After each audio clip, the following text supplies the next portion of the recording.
Assalamu alaikum. My name is Hafizat Amina Kawal and I'm here to teach computer science course to the second year students of the Rawalpindi board. We have already covered chapter number 8, that is getting started with C. Today we are going to start chapter number 9, that is elements of C. First of all, we will see the identifiers in C. Now, what is an identifier? An identifier is the name given to the variable, constant, function or label in the program. हमारे programming के अंदर variables भी हैं, constants भी हैं, functions भी हैं और लेबल्स भी हैं. ये वो हैं जिनको हम नेमिंग असाइन करते हैं. तो ये सारे जो हैं ये हमारे पास आइडेंटिफायर की कैटेगरी में आते हैं. We write the names of all of these. Identifier is an important feature of all computer languages. Her computer language के अंदर कोई ना कोई आइडेंटिफायर लाजमी डिफाइन होता है. A good identifier name should be descriptive but short. हमारा identifier name से फौरन पता चल जाना चाहिए कि हम किस चीज को रिप्रेजेंट कर रहे हैं, लेकिन बहुत बड़े बड़े नाम नहीं इसमें रखते, वरना उनको बार बार टाइप करना जो है वो मुश्किल हो जाता है.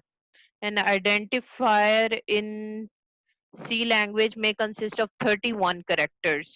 Identifier में total 31 characters include हो सकते हैं, लेकिन ज़रूरी नहीं है कि आपने 31 characters को ही complete करना है. You will just write down as minimum as possible. चाहे आप 2 characters लिखते हैं, single character लिख दें, या फिर 3 से 4 characters लिखते हैं. तो जितना सिंपल आइडेंटिफायर का नाम लिखेंगे उतना आसानी से आप उसको through out the program use कर सकते हैं. If the name of an identifier is longer than 31 characters, the first 31 characters will be used. अगर आप 31 characters या 31 letters से exceed कर देंगे अपने नेम को, आइडेंटिफायर के नेम को, तो प्रोग्रामिंग लैंग्वेज क्या करेगी, सिर्फ पहले 31 को कंसीडर करेगी और बाकी जो आगे लेटर्स या करेक्टर्स या जो भी चीजें होंगी उनको डिस्कार्ड कर देगी. The remaining characters will be ignored by the C compiler. C compiler जो है वो रिमेनिंग करेक्टर्स को जो है वो इग्नोर कर देगी. Then there are rules for identifier. हम आइडेंटिफायर्स को किस तरह डिफाइन करते हैं, कुछ इंपॉर्टेंट रूल्स हैं हमारे पास आइडेंटिफायर नेमिंग के. वो क्या है कि first character must be an alphabet और एन अंडरस्कोर. अंडरस्कोर ये नीचे वाली डैश होती है हमारे पास. तो हम पहला करेक्टर या तो अल्फाबेट रख सकते हैं या अंडरस्कोर रख सकते हैं, इसके अलावा और कुछ नहीं रख सकते. The identifier name must consist of only alphabetic characters, digits और underscores. हम इसके अंदर कोई भी अल्फाबेट्स डाल सकते हैं, ए से लेके जी तक हमारे सारे अल्फाबेट्स इसमें इंक्लूड हो सकते हैं. डिजिट्स में हम इसके अंदर कोई नंबरिंग भी असाइन कर सकते हैं, लाइक 0 to 9 आपने कोई भी नंबर देना है तो हम और साथ में अंडरस्कोर भी इसके अंदर इंक्लूड कर सकते हैं.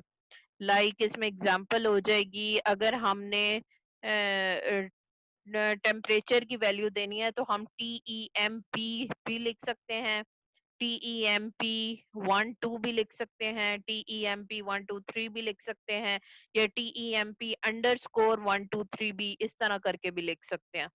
तो मल्टीपल वेज हैं जिनके थ्रू जो है आप मल्टीपल आइडेंटिफायर नेमिंग जो है वो असाइन कर सकते हैं. एंड द लास्ट रूल जो स्टेट करता है वो ये है कि the reserve word can not be used as identifier name. Reserve words अभी हम देखेंगे इसी लेक्चर में कि हमारे पास सी लैंग्वेज में रिजर्व वर्ड्स क्या होते हैं. उनको हम आइडेंटिफायर नेमिंग के तौर पे यूज नहीं कर सकते क्योंकि वो सी लैंग्वेज ऑलरेडी उन वर्ड्स को रिकॉग्नाइज करती है. तो वो वर्ड्स जो हैं वो आप जो है नेमिंग के लिए यूज नहीं कर सकते. Like for naming a variable या कांस्टेंट या फंक्शन या लेबल, इनकी नेमिंग के लिए हम रिजर्व वर्ड्स या की वर्ड्स को यूज नहीं कर सकते. उसके बाद टाइप्स ऑफ आइडेंटिफायर्स आते हैं. हमारे पास मेन दो टाइप्स हैं आइडेंटिफायर्स की. Number 1 are standard identifiers and the second one are user defined identifiers. Now we will see what are standard identifiers and what are user defined identifiers. Number one is the standard identifier. A type of identifier that has special meaning in C is known as standard identifier. C cannot use a standard identifier for its original purpose if it is redefined. हम standard identifiers वो हैं जो कि सी language में already defined है, उनकी special meaning उसके अंदर मेंशन है, तो उनको जो है हमने स्टैंडर्ड आइडेंटिफायर का नाम दिया है. C cannot use a standard identifier for its original purpose if it is redefined. हम standard identifiers को redefine कर सकते हैं, हम उनकी बैक एंड कोडिंग में जाके उनके मीनिंग को चेंज कर सकते हैं, लेकिन अगर आप चेंज कर देंगे तो फिर आप उसको ओरिजिनली जिस काम के लिए वो आइडेंटिफायर बना था, आप उस काम के लिए फिर उसको यूज नहीं कर पाएंगे. इसमें एग्जाम्पल है print F and scan F R examples of standard identifier. Print F हमारे पास आउटपुट शो कराने के लिए, स्कैन एफ हमारे पास इनपुट शो कराने के लिए. तो अगर बैक एंड जाके मैं प्रिंट एफ की जो मीनिंग है या उसकी बैक एंड कोडिंग को मैं चेंज कर दूं, जिसमें मैं उससे कहूं कि वो आउटपुट के अंदर सिर्फ आउटपुट शो नहीं कराएगा, तो इसके अंदर फिर आप प्रिंट एफ को as an output function use नहीं कर पाएंगे. These are the names of input or output functions defined in standard input-output library, that is stdio.h. stdio.h ये हमने पिछले चैप्टर में भी स्टडी किया, that is standard input-output. This is a library file and .h represents that it is a header file. stdio.h जो है वो हमारे इनपुट आउटपुट फंक्शंस को हैंडल करने के लिए है. तो अगर आपने प्रोग्राम में कहीं पे भी प्रिंट एफ और स्कैन एफ को यूज करना है तो ऊपर हेडर फाइल stdio.h लाजमी देनी पड़ेगी. ये देंगे तो फिर आप प्रोग्राम के अंदर प्रिंट एफ और स्कैन एफ के फंक्शंस यूज कर सकते हैं. अगर आप ऊपर हेडर फाइल ना दें और नीचे प्रिंट एफ और स्कैन एफ के फंक्शंस डाल दें तो वो सिंटेक्स एरर जो है वो इसके बाद जनरेट करेगा compiler. Okay, second one is user-defined identifiers. A type of identifier that is defined by the programmer to access memory location is known as user-defined identifier. ये वो आइडेंटिफायर है जो कि यूजर खुद डिफाइन करता है. यूजर कौन है? Those are the programmer. जो प्रोग्रामर प्रोग्रामिंग राइट डाउन कर रहा है वो अपने तौर पे कोई ना कोई आइडेंटिफायर देगा. That will be the user defined identifier. Standard identifiers वो हैं जो कि सी लैंग्वेज में ऑलरेडी डिफाइंड है. यूजर डिफाइंड आइडेंटिफायर्स वो हैं जो कि यूजर खुद डिफाइन कर रहा है. User is the programmer. When you are writing a program you are the user. तो आप खुद उसके अंदर जो है आइडेंटिफायर्स नेम असाइन करेंगे. तो they can access different memory location. वो भी अभी हम आगे देखेंगे कि वो मेमोरी लोकेशन को कैसे एक्सेस कर रहे हैं. These are the user defined identifier. The user defined identifiers are used to store data and program results. तो इसके अंदर क्या होता है? यूजर डिफाइंड आइडेंटिफायर्स एक तो हमारे डाटा को स्टोर करते हैं और प्रोग्राम रिजल्ट्स जो आते हैं वो भी हम उनमें स्टोर करवा सकते हैं. या हम वैल्यू पहले से असाइन कर दें या कोई प्रोसेसिंग करके हम वैल्यू का रिजल्ट उसमें पास ऑन करते हैं. तो ये दोनों वे से जो है वो डाटा को स्टोर करेगा. एग्जाम्पल्स क्या है? Some examples of user defined identifiers are a, marks and age. ये वो हैं जो कि आपके स्टैंडर्ड आइडेंटिफायर्स में इंक्लूड नहीं होते. यहाँ पे एक एग्जांपल दी हुई है. ए टू जेड सारे अल्फाबेट्स आप इसमें इंक्लूड कर सकते हैं. आप एन लिख लें, आप एक्स लिख लें, आप ओ लिख लें, तो कोई भी वेरिएबल नेम इसके अंदर इंक्लूड हो सकता है. आइदर आप इंडिविजुअल लेटर लिख लें या मल्टीपल लेटर्स कंबाइन लिख लें, like marks, age, value, temperature. तो इस तरह के डिफरेंट जो है हम यूजर डिफाइंड आइडेंटिफायर्स यूज करते हैं in our programming. Next, we will see what are the keywords in our C language. Keyword is a word in C language that has a predefined meaning and purpose. This is actually a keyword, not a keyboard. इनका हमारे पास predefined meaning and purpose होता है C language के अंदर. The meaning and purpose of a keyword is defined by the developer of the language.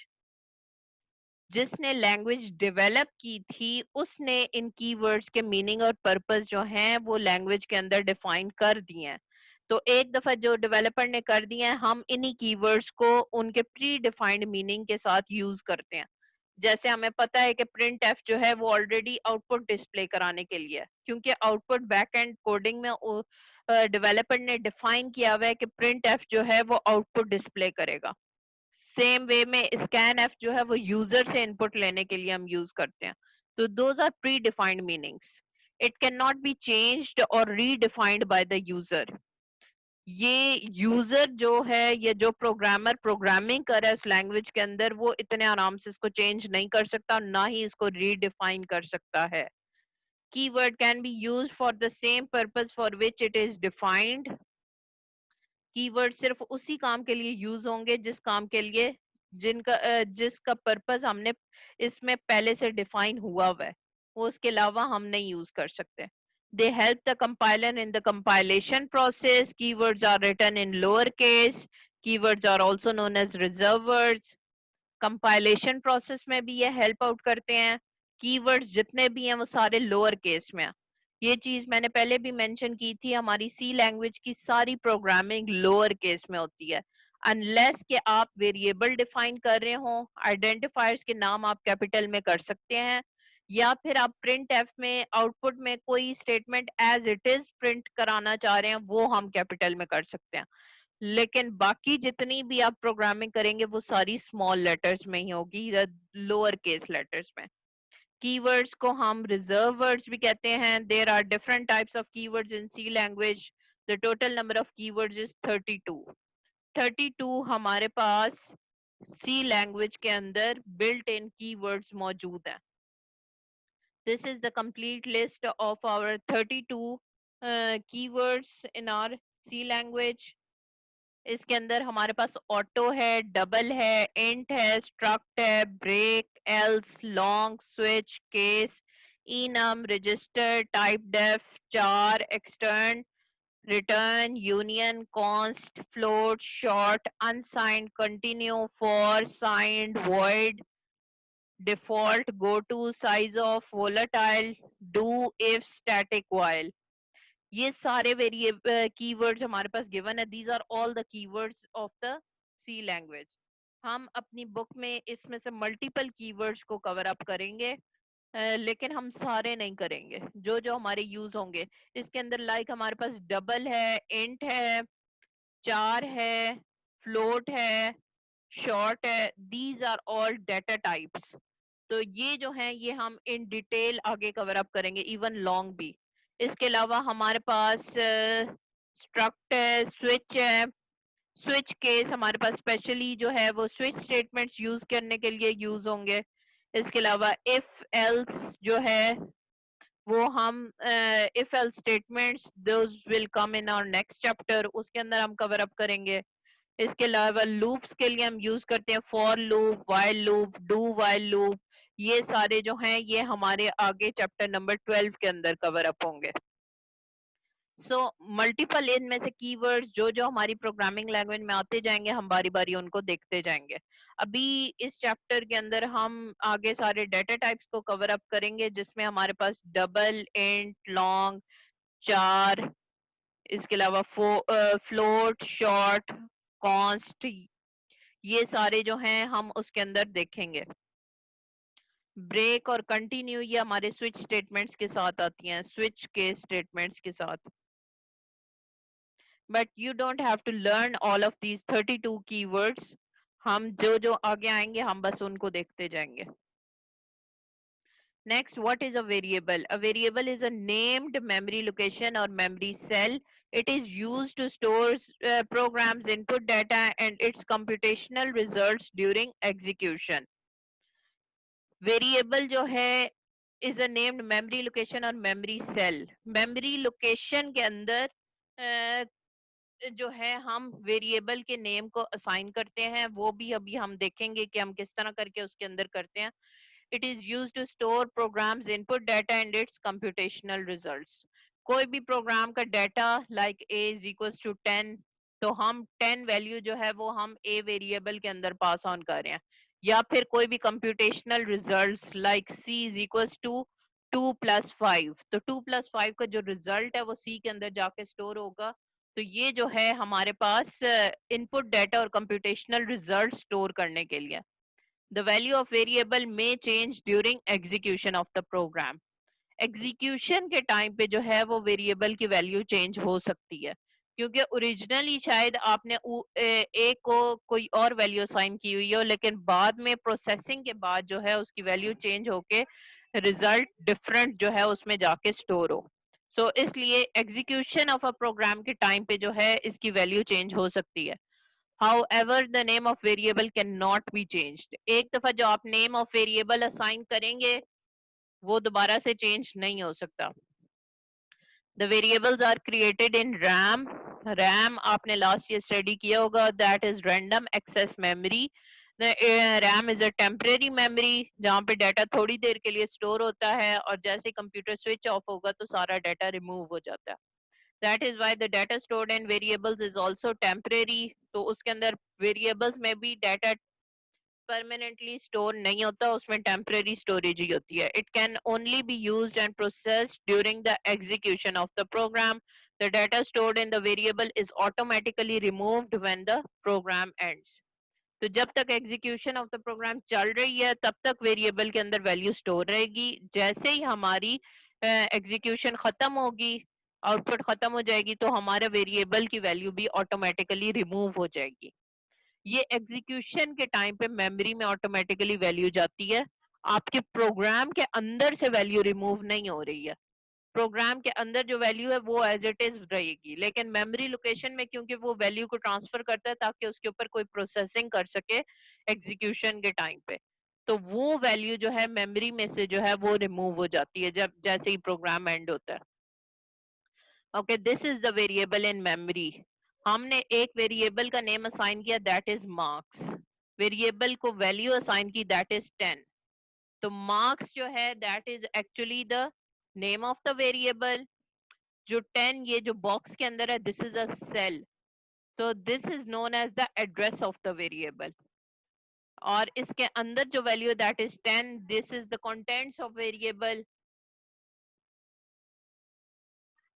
ये इसके अंदर जो वैल्यू है ये हमारे पास कंटेंट्स ऑफ द वेरिएबल है, and the total outside box is known as the computer memory. तो एक मेमोरी के अंदर उसका वेरिएबल का नेम भी है और उसके अंदर मेमोरी लोकेशन जो है वो एक सेल के ऊपर जाके उसका कंटेंट जो है वो स्टोर हो रहा है, और उस सेल का जो एड्रेस है वो यहाँ पे इस को पॉइंट आउट कर रहा है। तो address of the variable is basically the cell where the content is being placed. तो ये सारी चीजें यहाँ पे मेंशन है। अच्छा, नेम ऑफ द वेरिएबल क्या है? It refers to an identifier that represents a memory location. Memory location को हमने कोई भी नेम असाइन कर दिया। मेमोरी लोकेशन क्या है? जहां पे हमारा डाटा स्टोर हो रहा है। हमने इस पूरे सेल को एक नेम असाइन कर दिया, that is marks. Next is address of variable. It refers to the memory location of the variable, कि मेमोरी कहाँ पे लोकेट हो रही है, जो डाटा है वो कहाँ पे लोकेट हो रहा है, that is the address of the variable. कि हम इस सेल के अंदर जो है हमारा कंटेंट मौजूद है, तो इस सेल को हमने एड्रेस ऑफ द वेरिएबल कह दिया। contents of the variable, it refers to the value stored in the memory location referred by the variable।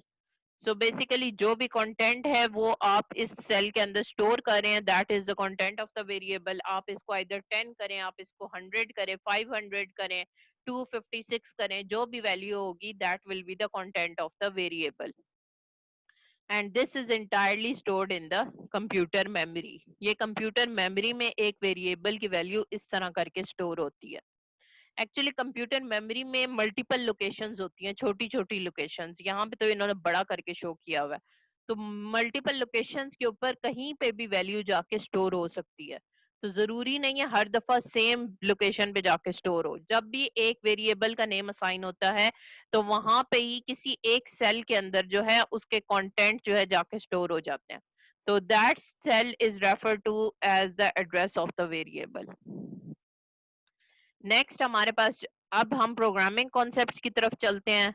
जो प्रोग्राम बॉडी होती है उसके अंदर हम जब प्रोग्राम को स्टार्ट करते हैं, हमने पीछे देखा है प्रोग्राम हमने राइट डाउन करने के लिए हमें तीन चीजें रिक्वायर्ड होती हैं। Number one is pre processor directive, जिसमें हम ऊपर हैश इंक्लूड करके हेडर फाइल्स डालते हैं। उसके बाद मेन फंक्शन है जो कि हम वॉइड मेन की फॉर्म में लिखते हैं, और उसके बाद प्रोग्राम बॉडी है जो कि हम ब्रेसेस के अंदर लिख सकते हैं, that is the curly brackets. अब जब हमने ब्रेसेस स्टार्ट की तो उसके बाद हम सबसे पहले क्या करेंगे? तो सबसे पहला जो प्रोसेस आता है दैट इज वेरिएबल डिक्लेरेशन। सबसे पहले हमें वेरिएबल्स को डिक्लेयर करना होता है। अब ये वेरिएबल डिक्लेरेशन का कैसे क्या प्रोसेस है, ये अभी हम सारा स्टडी करेंगे, और इस चैप्टर में ये सारी की सारी डिटेल्स भी इसमें इंक्लूड होंगी। The process of specifying the variable name and its type is called variable declaration. Variable declaration में दो चीजें आती हैं। एक वेरिएबल का नेम आ गया, वेरिएबल का नेम आप कोई भी असाइन कर सकते हैं, लाइक ए लिखा है, लाइक मार्क्स लिखा है, लाइक एवरेज लिखा है, लाइक हमने कोई भी उसको नाम असाइन कर दिया है, टेम्परेरी का नाम दे दिया है, टेम्परेचर का नाम दे दिया है, तो that is the variable name. And उसकी साथ में टाइप भी डिफाइन करनी है। अभी हम टाइप्स को आगे इन डिटेल कवर अप करेंगे। हमारी सी लैंग्वेज की जितनी भी डाटा टाइप्स हैं वो सारी की सारी इस चैप्टर में कवर अप होंगी। तो वेरिएबल नेम देना है और उसकी टाइप डिफाइन करनी है, क्या वो नंबर की फॉर्म में लिखना है, क्या वो करेक्टर की फॉर्म में लिखना है, तो वो टाइप्स हम साथ में लाजमी मेंशन करते हैं। A program can have as many variables as needed. कोई लिमिटेशन नहीं है, आपने जितने मर्जी वेरिएबल्स डिफाइन करने आप कर सकते हैं। जितने भी आपने प्रोग्रामिंग लैंग्वेज या जो भी प्रोग्राम राइटिंग कर रहे हैं उसमें जितने भी वेरिएबल्स यूज करने हैं वो सारे के सारे आप ऊपर डिक्लेयर कर देंगे। C is a strongly typed language. It means that all variables must be declared before they are used in the program. ये चीज मस्ट है कि कोई भी वेरिएबल अगर आपने नीचे प्रोग्राम के अंदर यूज करना है, लाइक हम वेरिएबल्स लिख रहे हैं x is equal to y plus G, तो x भी वेरिएबल है, y भी वेरिएबल है, z भी वेरिएबल है। तो अगर आपने ये नीचे यूज करना है एक्सप्रेशन तो ऊपर आपको डिक्लेयर करना पड़ेगा इनको। अभी डिक्लेरेशन स्कीम हम आगे देखेंगे कि हम किस तरह करके डिक्लेयर करते हैं। A variable can be declared anywhere in the program before its use. जरूरी नहीं है कि आप हर दफा टॉप पे ही उसको डिफाइन करें, ऑफ कोर्स आप नीचे भी डिफाइन कर सकते हैं, लेकिन ये है कि वो जहां एक्चुअल एक्सप्रेशन में यूज हो रहा है उससे पहले पहले डिक्लेयर होना चाहिए। तो इसलिए इस कंफ्यूजन से बचने के लिए हम मेक श्योर करते हैं कि हम टॉप पे ही वेरिएबल्स को डिफाइन कर दें। The variable declaration provides information to the compiler about the variable. The compiler uses the declaration to determine how much memory is needed for each variable. अच्छा, ये जो हमने बात की है ना टाइप की, this is the data type. एक तो वेरिएबल नेम है और साथ में उसकी डाटा टाइप है। डाटा टाइप आपको ये बताती है कि उसके अंदर कितनी मेमोरी लोकेशन उसको अलॉट होगी। ये हम डिटेल में आगे कवर अप इसको करेंगे, लेकिन ये है कि मेमोरी लोकेशन जो है हमें एक वेरिएबल के अंदर कितनी मेमोरी रिक्वायर्ड है वो उसकी डाटा टाइप बताएगी, और उसके अकॉर्डिंगली उस वेरिएबल को इतनी मेमोरी जो है असाइन हो जाएगी। Different types of data require different amount of memory. Her data type की अमाउंट ऑफ मेमोरी डिफरेंट होगी, वो आपको सारी जो है याद करनी पड़ेंगी आगे। The required number of bytes is allocated when a variable is declared. For example, an int variable requires 2 bytes, whereas a character variable requires 1 byte. तो बाइट्स की फॉर्म में हमारी मेमोरी जो है वो अलॉट होती है। बाइट्स जो है वो बेसिकली हमारे पास कंप्यूटर लैंग्वेज में यूज होती हैं बिट्स, दैट इज 0 और 1। तो 8 बिट्स मिला के हमारे पास 1 बाइट बनाती हैं। हमारे पास जितने भी कैरेक्टर्स होते हैं लाइक ए बी सी, तो ए जो है वो 1 बाइट से बनता है, कॉम्बिनेशन ऑफ 8 बिट्स। तो हम अगर 1 बाइट कह रहे हैं तो इसका मतलब ये है कि हम सिर्फ एक करेक्टर की बात कर रहे हैं, और अगर हम 2 बाइट्स कह रहे हैं तो मतलब ये है कि हम 2 करेक्टर्स की बात कर रहे हैं। तो इंट के अंदर हम 2 बाइट्स को इंक्लूड कर सकते हैं, करेक्टर के अंदर हम 1 बाइट को इंक्लूड करते हैं। The bytes are used to store the value of the variable. आपने वेरिएबल की वैल्यू स्टोर करनी है, you require the byte for it. तो बाइट होगा तो तभी आप उसमें वैल्यू स्टोर कर सकते हैं। तो इसीलिए हम उसकी डाटा टाइप से बताते हैं कि अगर इंट हमने डिफाइन किया है तो इसका मतलब है हम 2 बाइट्स को स्टोर करा रहे हैं। अगर करेक्टर डिफाइन किया तो इसका मतलब है हम सिंगल बाइट को स्टोर करा रहे हैं. Once a variable is declared, its data type cannot be changed during program execution. However, the value of the variable can be changed during execution. Data type आप एक ही दफा डिफाइन करते हैं. एक दफा आपने डिफाइन कर दिया, लाइक आपने कह दिया इंट x, तो इसका मतलब ये है कि x जो है वो इंटीजर टाइप का वेरिएबल है. बाद में आप उसको एज अ करेक्टर जो है यूज नहीं कर सकते. वो हमेशा जो है वो न्यूमेरिक वैल्यूज को ही पास ऑन करेगा. इस वजह से डिक्लेरेशन जो एक दफा आप डिफाइन कर दें वो फिर बार बार चेंज नहीं होती. लेकिन वेरिएबल की वैल्यू जो है वो चेंज हो सकती है. लाइक आपने ओरिजिनली x की वैल्यू 5 रखी हुई थी, लेकिन बाद में हमने x के अंदर जो है 5+2 करके 7 स्टोर की ड्यूरिंग एग्जीक्यूशन, तो वो 7 वैल्यू फिर x में स्टोर हो जाएगी. तो एग्जीक्यूशन के टाइम पे वेरिएबल की वैल्यू चेंज हो सकती है, लेकिन यह है कि उसकी डाटा टाइप चेंज नहीं होगी. मतलब ऐसे नहीं होगा कि x के अंदर जो है 7 के बजाय a स्टोर हो जाए. तो a जो है वो करेक्टर डाटा टाइप है और 7 जो है वो इंटीजर डाटा टाइप है. तो इस तरह डाटा टाइप्स आपस में चेंज नहीं होती. अच्छा, इसका सिंटेक्स क्या है हमारे पास? सिंटेक्स ऑफ डिक्लेयरिंग वेरिएबल्स, इसके अंदर हमारे पास आता है पहले डाटा अंडरस्कोर टाइप और फिर वेरिएबल अंडरस्कोर नेम. तो डाटा टाइप हमने पहले डिफाइन करनी है और उसके बाद वेरिएबल नेम डिफाइन करना है. डाटा टाइप में क्या है? It indicates the type of data that can be stored in variable. और वेरिएबल नेम में हमारे पास it refers to the memory location of the variable. Variable name में तो मेमोरी लोकेशन आ रही है, और डाटा टाइप में जो है वो उसकी टाइप ऑफ डाटा बता रहा है कि वो इंटीजर टाइप का है या करेक्टर टाइप का है. वो हमारे पास मल्टीपल आते हैं. यहाँ पे इसकी एग्जांपल्स भी हैं. Different types of variables are declared as follows, like int mark, आगे सेमीकोलन. सेमीकोलन तो मस्ट है. प्रोग्राम बॉडी के अंदर जितनी स्टेटमेंट्स भी लिखेंगे हर एक के एंड पे सेमीकोलन जरूर आएगा. इसमें int mark, float average, char grade, double salary. इसमें जो int, float, char, double, these are all the data types और द कीवर्ड्स. ये वो जो 32 हमने कीवर्ड्स देखे हैं उसके अंदर भी ये मौजूद हैं. Int, float, char, double. इनकी डिटेल में हम आगे इन सारों को अलग अलग स्टडी करेंगे कि उसके अंदर क्या क्या चीजें इंक्लूड हो रही हैं. लेकिन अभी ये बताने के लिए कि हम वेरिएबल डिक्लेरेशन किस तरह करके करते हैं. और आगे जो हमारे पास है मार्क, एवरेज, ग्रेड, सैलरी, ये वेरिएबल्स के नेम्स है. ये आप अपनी मर्जी से असाइन कर सकते हैं. आप मार्क को मार्क्स लिख लें, आप एवरेज को AVG लिख दें, ग्रेड को आप में जी कैपिटल के साथ लिख लें. तो वो वेरिएबल नेमिंग आप अपनी मर्जी से भी असाइन कर सकते हैं. इसमें कोई वो नहीं है. बस मेक श्योर करना है कि जो ऊपर डिफाइन किया है थ्रू आउट द प्रोग्राम भी आप उसी सीक्वेंस ऑफ लेटर्स को यूज करें. Many variables of same data type can also be declared in a single line. Each variable is separated by comma. अगर कोई वेरिएबल्स जो हैं उनकी डाटा टाइप सेम है तो उनको एक ही लाइन में डिफाइन कर दें. लाइक हमारे पास int a comma b comma c और आगे सेमी कॉलन. इसको ऐसे डिफाइन करने की जरूरत नहीं है. इंट a सेमी कॉलन, फिर नीचे इंट b सेमी कॉलन, फिर नीचे इंट c सेमी कॉलन. उससे हम प्रोग्राम की स्पेस को बढ़ा रहे होते हैं. तो अच्छी प्रोग्रामिंग इसी तरह होती है कि हम सारों को एक ही लाइन के अंदर मेंशन कर दें. लाइक इंट के आगे फिर a comma b comma c, क्योंकि हमें पता है कि a b c तीनों जो हैं वो इंटीजर डाटा टाइप से बिलोंग कर रही हैं. ये चीजें हम इस तरह करके मेंशन कर सकते हैं. अच्छा, यहाँ तक थी हमारे पास वेरिएबल डिक्लेरेशन, जिसमें दो चीजें इंक्लूड हो रही थी, एक डाटा टाइप और आगे वेरिएबल का नेम. डाटा टाइप जो है आपने जैसे लिखी हुई है वैसे ही उसको लिखना है. उसके नेम्स आप लोग चेंज नहीं कर सकते. इंट को इंट ही लिखना है, फ्लोट, चार, डबल और ये सारे स्मॉल लेटर्स में ही होने चाहिए. डाटा टाइप्स आर कीवर्ड्स, तो इसलिए इनको चेंज नहीं कर सकते, लेकिन वेरिएबल नेमिंग आप अपनी मर्जी से कर सकते हैं. सो यहाँ तक हमारी वेरिएबल डिक्लेरेशन कंप्लीट हो गई है.